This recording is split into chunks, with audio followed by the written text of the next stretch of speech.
ASA. Na rantse ma da Allah ko yarinyin nan ta sake zuwa ta nan alkur'an sai an falla mata mari. Masa ba wani mari ka wannan kawai in kama ta in tattaba mata kairi. Allah gafara ta. Ni na gaya muku ku daina maganan wannan wai mace ce fa. Ken din miciji ne da ita. Haba. Shi yasa kuke burge ni saboda ni ba ruwana da mace kawai jaman dula na kawai coke kawai shine bukata ta ni. Shi yasa na ce ma ni ka banni da ita zazzaga mata buwar rashin mutunci ko da guda ɗaya ne.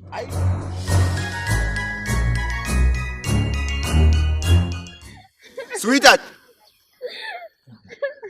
Sweetheart. Uban waye taba ki faɗa min mana. Mutanen da suke zama a can suka tattala min mari. Su suka mare ki. Amma ba su san ki bane suka taba ki ko? Mu je ki nuna min su.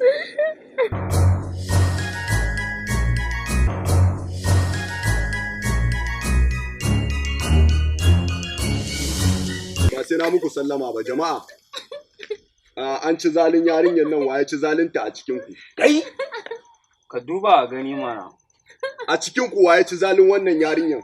Amma wannan gayin ma dan rena hankali ne. Kai wai me ke faruwa wanne yare ce ta dazu? Ita ce wa. Kai sa mata daya. Kai ka san wanda ka mara? In ka isa ka sake marin yarinyar nan. Ƙara falla mata ɗaya. Shi yasa nake son ku. Ka ƙara mata kawai sosai.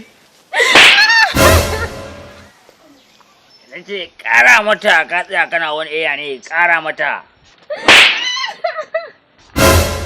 Allah ya isa tsakaninka da ita. Allah ya isa abin da ka mata Allah ne zai saka mata. Ya haƙuri. Kin ji? Kin ga suna da yawa. Kuskuren da kika yi baki faɗa min mutane jama'a da yawa bane. Kin gane? Amma ki haƙuri. Ki bar su da Allah, Allah zai saka miki. Ba za ka ce a ƙara mata marin bane? Kai ƙara wanka mata. Kai a sanar da su ASA. Danna wani subscribe. Mun gode.